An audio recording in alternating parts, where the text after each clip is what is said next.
Sir మరొక అంశం, ఈయన మొన్న టూర్లో ఎప్పుడైతే ఆయన చనిపోయాడో మన జగన్మోహన్ రెడ్డి గారి టూర్కి సంబంధించి అది సింగయ్య, ఇప్పటికీ అది ఇంకా అలాగా ఆ హీట్ కొనసాగుతూనే ఉంది. అప్పటి నుంచి కూడా ఒక వార్త అయితే పెద్ద ఎత్తున వైరల్ అవుతుంది. కొంతమంది వైసీపీ వాళ్ళు కూడా దీని మీద మాట్లాడుతున్నారు, జగన్మోహన్ రెడ్డి గారికి ప్రాణహాని అని. అది ఎంతవరకు నమ్మదగింది? అంటే ఖచ్చితంగా ప్రతిసారి హై టెన్షన్ వస్తుంటే ఇలాంటి మాటలు మాట్లాడడానికి ఒక అవకాశం వస్తుంది కదా.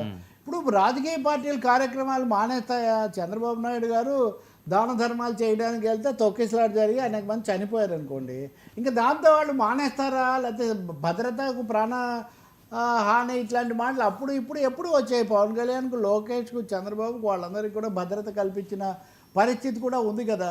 కాబట్టి భద్రత అన్నది ఇక్కడ వైసీపీ వాళ్ళకంటే ప్రభుత్వానికి ఎక్కువ కన్సర్న్ వాస్తవంగా. ఎందుకంటే ఏం జరిగినా ప్రభుత్వాన్ని అనే పరిస్థితి ఉంటుంది కాబట్టి దీన్ని పెంచుతున్నారు. ఇరుపక్షాలు కూడా వాళ్ళ వాళ్ళ పద్ధతుల్లో మీ వాళ్ళు తోచుకొస్తున్నారు కాబట్టి మేము భద్రత కల్పించలేము, మేము రిస్ట్రిక్ట్ చేస్తుంటే మీరే ఉల్లంఘిస్తున్నారు అని అనాలని ప్రభుత్వం ప్రయత్నిస్తుంది. మేము రాకముందే మీరు టెన్షన్ క్రియేట్ చేసి కావాలని ఇదంతా ఒక ఉద్రిక్తత పెంచుతున్నారు, మీరు రిస్ట్రిక్ట్ చేస్తున్నారు, మా నోరు నొక్కుతున్నారు, ఇంకా చెప్పాలంటే రెడ్ బుక్ ఇది అనేటటువంటిది వీళ్ళు అంటున్నారు. సో దీంతో ముద్దకు ఏదో అన్నట్టుగా రోజు ఎక్కడికి పోయినా ఇప్పుడు నెల్లూరు ఉంది, మొన్న వాయిదా పడింది, మళ్ళీ వెళ్తారు కదా. ఈ లోపల అక్కడ ఇంకా తీవ్ర పరిస్థితులు వచ్చాయి కదా, మనం అవి కూడా చర్చిస్తాం. కాబట్టి ఒక ఉన్నంతలో ప్రజాస్వామికంగా చేయాల్సిన అవసరం ఉంది తప్ప ఇలా పెంచుకుంటూ పోవటం, ఉద్రిక్తతను అంతకంతకు తారాస్థాయికి తీసుకోవడం మంచిది కాదు. సో జాగ్రత్తలు తీసుకోవడం అవసరం అంటారా జగన్మోహన్ రెడ్డి గారు ఏదైనా టూర్లకు వెళ్తున్నప్పుడు?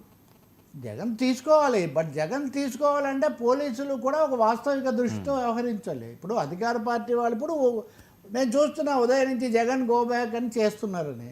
వర్మ ఇప్పుడు మీరు అన్నీ చూస్తున్నారు కదా, గో బ్యాక్ అనేవాళ్ళేమో అక్కడ 10 మంది ఎంతమందో ఉంటారు. దాన్ని అదే పనిగా చెప్పడంలోనే ఆ రాజకీయమైన వేడి పెంచడం సహించాలండి. రాజకీయాల్లో అవతలి వాళ్ళ ఉనికిని సహించలేని పరిస్థితి ఎవరికీ మంచిది కాదు. లేకుండా చేస్తాము, వేరే పార్టీ ఉండదు, ఇంకా సున్నా కూడా మీకు మిగలదు అని చెప్పి అందరూ మిగిలే ఉన్నారు కదా, చూస్తూనే ఉన్నాం. కాబట్టి తప్పకుండా జగన్ కూడా జాగ్రత్త తీసుకోవచ్చు, అందులో సందేహమే ఉంది. ఆయన ఇంకొంచెం పరిమితంగా సమస్య మీద ఫోకస్ చేయొచ్చు, దీని మీద వేడి పెరగకుండా చూడొచ్చు.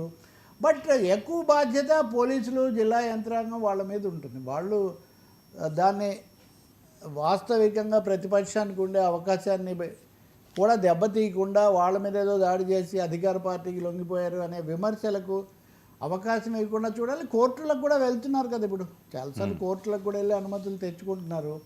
గత ప్రభుత్వంలో చేసిన ఐఏఎస్లు, ఐపీఎస్లు ఇప్పుడు పడుతున్న సమస్యలు చూస్తే ఇప్పుడు చేస్తున్న వాళ్ళు మళ్ళీ భవిష్యత్తులో పడతారేమో అనే ప్రశ్నలు కూడా అనేకం ఉత్పన్నమవుతున్నాయి.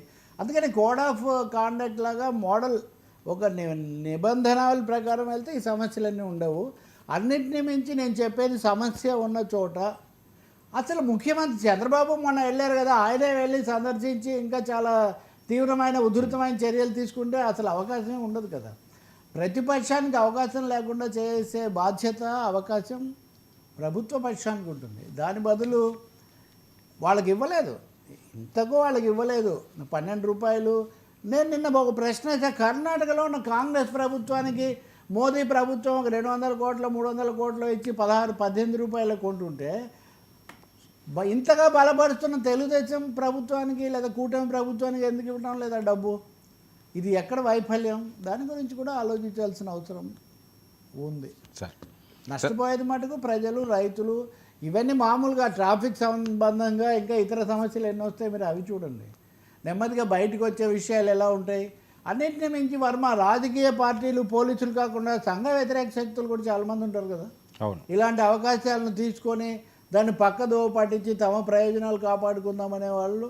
అందుకని టెన్షన్ అవాయిడ్ చేసి అటెన్షన్ పెంచాలి, అది ఇక్కడ జరగాల్సింది. అది మటుకు దారి మారిపోతుంది.